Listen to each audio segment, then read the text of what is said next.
Hello, everyone. It's Natalie here sharing my journey with you all. My roots are in a modest family background where luxury was a word not often experienced firsthand. My life took a fascinating turn when I met Austin, my better half, who hailed from an affluent background. Both his parents were beneficiaries of substantial inheritances, which paved the way for a comfortable life for Austin. Not just born into wealth, Austin also possessed a sharp intellect, which he leveraged to carve out a successful entrepreneurial path for himself. On my end, I was holding my ground in a high-level position, navigating life with grace despite my middle-class upbringing. This contrast in our backgrounds never posed an issue for us, except when it came to dealing with my mother-in-law, Doris. Doris, in stark contrast to my kind-hearted father-in-law, Willie, seemed to have taken it upon herself to be the thorn in my side. She often belittled my family and me, attempting to overshadow us with her wealth and social standing. This relentless behavior of hers was a constant source of distress, so much so that it nearly drove a wedge between Austin and me. However, Austin's unwavering love and support were the anchors that kept me from drifting away. As years passed, I somewhat acclimatized to Doris's antics, learning how to sidestep her provocations, so when she flaunted an outrageously expensive wedding dress she intended to wear to our wedding, I wasn't as shocked as one might expect. Her choice was deliberately flamboyant, a clear attempt to overshadow my modest selection. The dress, she boasted, came from a high-end boutique, a subtle jab at our decision to host a simple, intimate wedding to avoid unnecessary expenditure. Austin and I had envisioned a small ceremony, inviting only our closest 50 or so friends and family to keep the event personal and budget-friendly. My wedding gown, though beautiful, was understated and affordably priced, a stark contrast to Doris's extravagant pick. Her intent was clear. She aimed to be the center of attention, outshining the bride on her special day. The tension escalated when I dared to suggest that her dress was perhaps too much for the occasion. Doris's response was fierce and unyielding, adamant about her choice despite the obvious inappropriateness. Her defense? The dress cost her $12,000, and she felt entitled to wear it, no matter the context or the discomfort it caused. Letting the situation simmer, Austin took a firm stance, trying to mediate the escalating tension. "Mom, you have to reconsider. Natalie's right. Your dress is far too extravagant for the modest celebration we're planning. We need you to choose something more fitting." However, Doris was unyielding, her pride intertwined with her choice of attire. "Absolutely not, Austin. I adore this dress. I won't settle for just any dress like your wife did. I have my standards. Remember, it's also a significant day for me as your mother." This declaration ignited a fiery dispute, with Doris steadfast in her decision to wear the contentious dress, drawing Austin and Willie into a heated argument. The altercation reached such a fever pitch that we felt compelled to leave early, leaving the issue unresolved. Austin was at his wit's end. "It's unbelievable what she's trying to pull off. I'm at a point where I don't even want her at the wedding," he confessed, frustration evident in his voice. Yet I cautioned against making any hasty decisions. If we decide to exclude her, she might react even more dramatically, potentially creating bigger issues. Despite her assurance, we know she'll wear whatever she pleases. Maybe there's a better approach to this. Austin pondered, reflecting on the years of tension between Doris and my family. "She's been nothing but cruel, and I can't stand her belittling you constantly. It has to stop. I don't want her ruining our wedding day." With that, we recognized the need for a thoughtful strategy, one that could ensure our wedding day remained undisturbed by Doris's theatrics. After several discussions, Austin, Willie, and I devised a plan, carefully orchestrating every detail to sidestep any potential drama from Doris. Our plan was meticulous, leaving nothing to chance, and importantly, Doris was kept in the dark, blissfully unaware as we subtly diverted her attention away from the wedding specifics. In the days leading up to the wedding, Doris remained oblivious, consumed with visions of upstaging the bride. During a family dinner, she couldn't hide her excitement. "Oh, I just can't wait for the wedding, Austin. My dress and jewelry are all set. It's going to be a day to remember." Little did she know, we had a carefully crafted plan in place, ensuring our wedding day would be memorable for all the right reasons, with or without her controversial choice of attire. Austin, trying to keep the atmosphere light, responded to his mother's excitement with a gentle nod. "I'm sure it will be a memorable day, Mom. I'm looking forward to marrying Natalie." Doris, however, couldn't help but compare herself to Natalie, somewhat dismissively. "Sure, Natalie might look nice, but I doubt she'll outshine me. Have you seen my gown, Austin? It cost a fortune. Natalie's dress won't hold a candle to mine." Acknowledging Doris's dress, Austin diplomatically complimented, "Yes, Mom, your dress is indeed stunning. You'll look beautiful." Doris, basking in the compliment, replied, "Of course I have an eye for quality. I've always been part of high society. I can't settle for less, especially not for a wedding. I plan to dazzle everyone, which is why I've even booked a renowned makeup artist." Her words, once again, betrayed her view of the wedding as her spectacle rather than celebrating her son's union. Both Austin and Willie caught the slip but chose not to engage, avoiding the potential for conflict. Inwardly amused by Doris's blatant self-centeredness, I found solace in Austin's support, his hand reassuringly in mine. Then Willie, ever the peacemaker, subtly steered the conversation, playing into our plan. "Wow, Doris, you're going all out for a wedding that's not even yours. Weren't you planning to get ready with Natalie's team?" Doris scoffed at the idea. "Absolutely not, Willie. I demand only the best. As the mother of the groom, it's only fitting, and I'll be getting ready at home, away from the crowd. I'll have my precious jewelry with me. The risk of theft is too high among people unaccustomed to such luxury." "Getting ready at home sounds like the best plan," Willie agreed, aligning perfectly with our strategy. "With all your preparations, it makes sense for you to have your space. I'll be heading to the venue early with Natalie to get ready there. We wouldn't want to rush you and risk ruining your makeup." Doris, pleased with the arrangement and oblivious to the underlying implications, expressed her gratitude. "That's very considerate, Willie.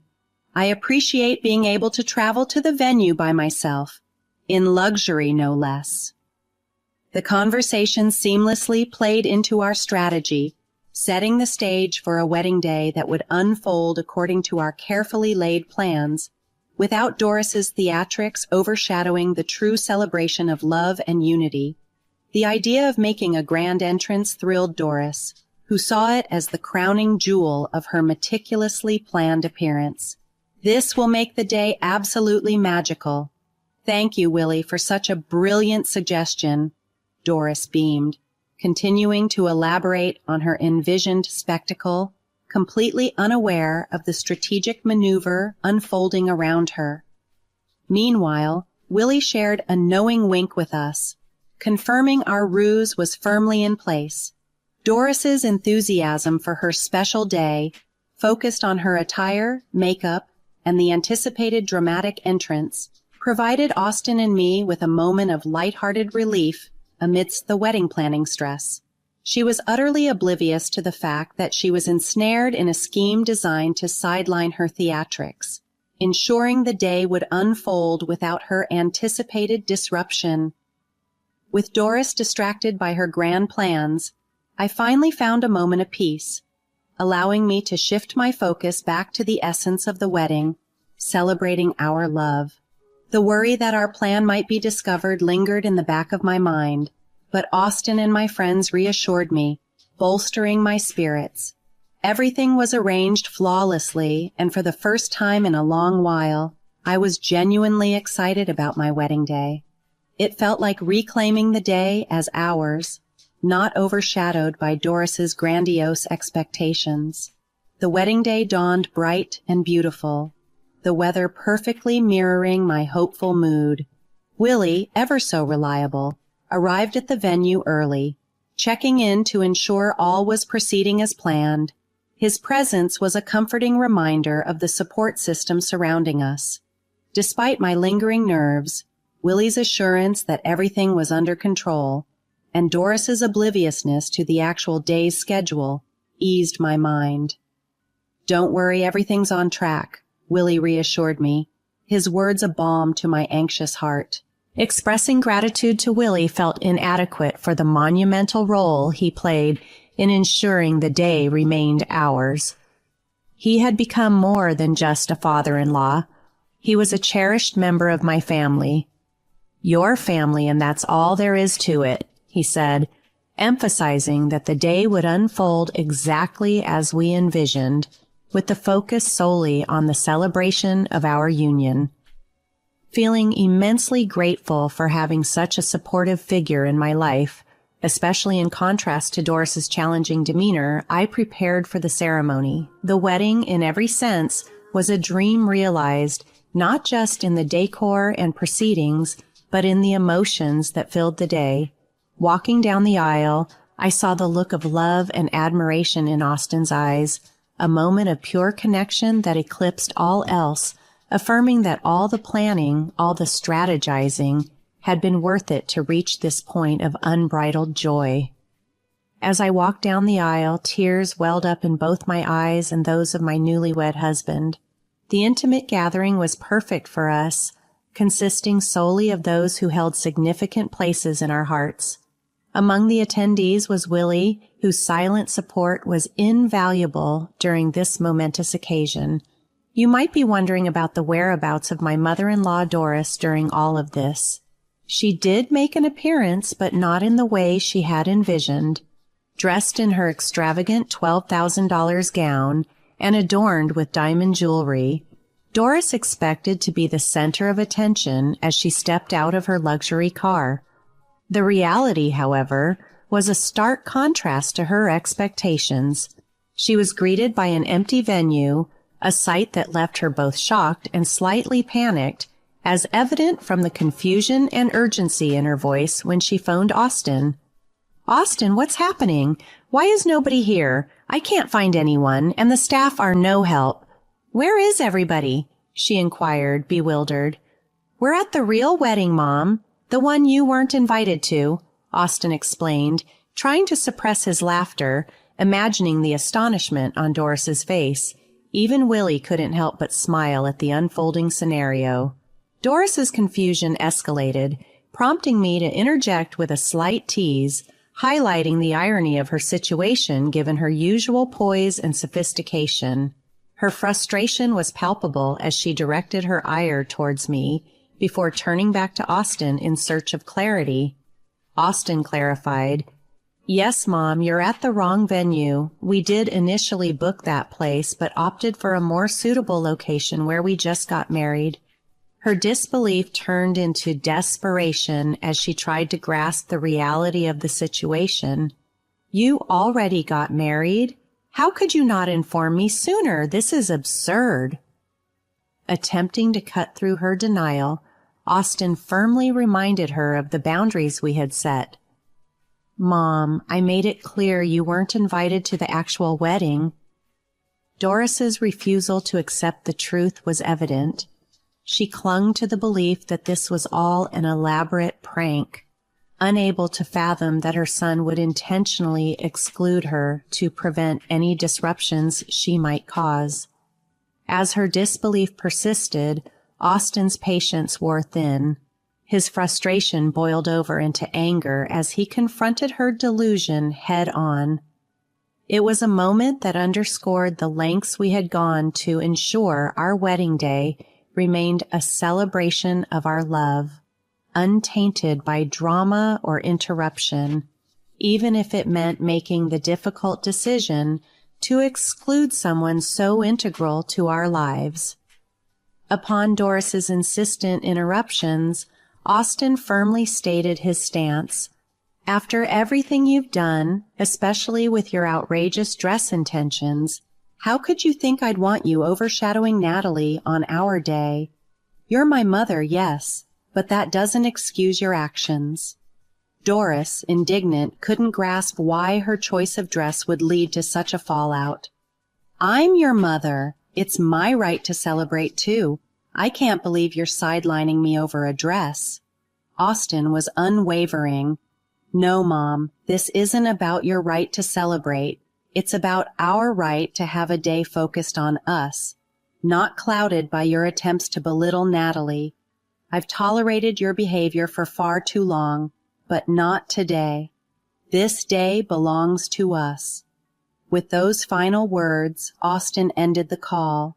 Despite Doris's persistent attempts to reach out to him and even Willie, we continued to celebrate with our loved ones, trying to keep the unwelcome drama at bay. During a brief moment alone, my phone rang, displaying Doris's number. Bracing myself, I answered, only to be met with her furious accusations. You've bewitched my son against me. You orchestrated this whole scenario, exploiting his loyalty to you over our family bond. Responding calmly, I clarified. Doris, you're mistaken. Austin makes his own decisions, guided by what he believes is right. His choice to exclude you was his own, though I won't deny that I supported it. Doris's anger spiraled, accusing me of jealousy and manipulation. I countered, emphasizing that her actions and hostility towards me and my family were the true sources of any discord. I expressed pity for her inability to see the situation for what it was, assuring her that Austin saw through her behavior without my influence. Her threats to confront me at the reception were met with indifference. Threats won't work on me, Doris. If you believe your presence is wanted, by all means attempt to join us. I returned to the reception, aware that Doris's potential entrance would only serve to isolate her further. The community gathered there supported our decision, understanding the necessity of keeping our celebration focused on love and unity. As anticipated, Doris's dramatic appearance only showcased her unwillingness to accept the boundaries we had established, resulting in an inevitable public fallout that underscored the justification of our choices. Her actions, rather than causing disruption, only cemented the solidarity among our guests, leaving her standing alone outside the circle of celebration. When Doris, clad in her lavish wedding attire and meticulously done makeup, was denied entry by the venue's security, her frustration became a spectacle. Her attempts to force her way in made her look out of place, causing a stir that captured the attention of our guests, who gathered to see the unfolding drama. Austin, upon seeing his mother's disruptive behavior, confronted her with visible frustration. Mom, what's going on with you? I made it clear you weren't welcome today. Why can't you respect our wishes? Doris, playing the victim, accused me of orchestrating her exclusion, suggesting Austin was merely succumbing to my alleged jealousy. Son, this is all her doing. She's envious of me, Austin retorted, emphasizing the absurdity of her claims. Mom, listen to yourself. Jealous? You're the one who intentionally chose an opulent dress to overshadow my wife despite knowing our budget constraints. This wasn't about looking pretty, it was about making a statement at her expense. As Doris sought sympathy from Willie, hoping he'd side with her, the guests' disapproval was palpable, their expressions ranging from disbelief to disdain for her antics. Willie, however, was far from sympathetic, his patience with Doris exhausted. That's not just any dress, Doris. It's meant for a bride. You're out here causing a scene, trying to defend an indefensible position. Look around. Nobody here supports your logic. Doris's attempt to justify her actions by disparaging our guests only fueled the fire. They don't understand my standards. They're not from our social circle. Willie's rebuke was swift and firm, signaling a definitive break in his tolerance. Enough, Doris. You've gone too far. Insulting my son's wife and her family is where I draw the line. You're not just attacking them. You're attacking me. They are my family now. His defense of me, referring to me as family, was both shocking and heartwarming, solidifying the bond we'd formed. Doris's outrage at being publicly reprimanded by her husband was palpable. "Willie, how dare you take their side over your wife's? We're supposed to be above them." But Willie's disillusionment was clear. This marriage was a mistake from the start if it meant upholding these toxic values over genuine relationships. "Your actions today have shown me the true extent of the harm." In that moment, it was evident that the ties that bound us were not of blood, but of respect, understanding, and mutual support. Austin, his father, and I were united, not just by our marriage, but by our shared values, in stark contrast to Doris's divisive and disruptive behavior. Willie's declaration was clear and final. "I'm putting an end to this madness, Doris. I can't bear another day with your toxicity. It's over between us." Doris, bewildered, demanded clarification, to which Willie solemnly replied, "I'm filing for divorce. I've tolerated your behavior for the sake of our family, especially for Austin, but enough is enough. Your negative influence has to be removed from our lives for good." Echoing his father's sentiment, Austin took a stand as well. "And as for us, Mom, Natalie and I will no longer welcome you in our lives. Don't bother reaching out. It's time I prioritize my wife's well-being over any familial obligation to you."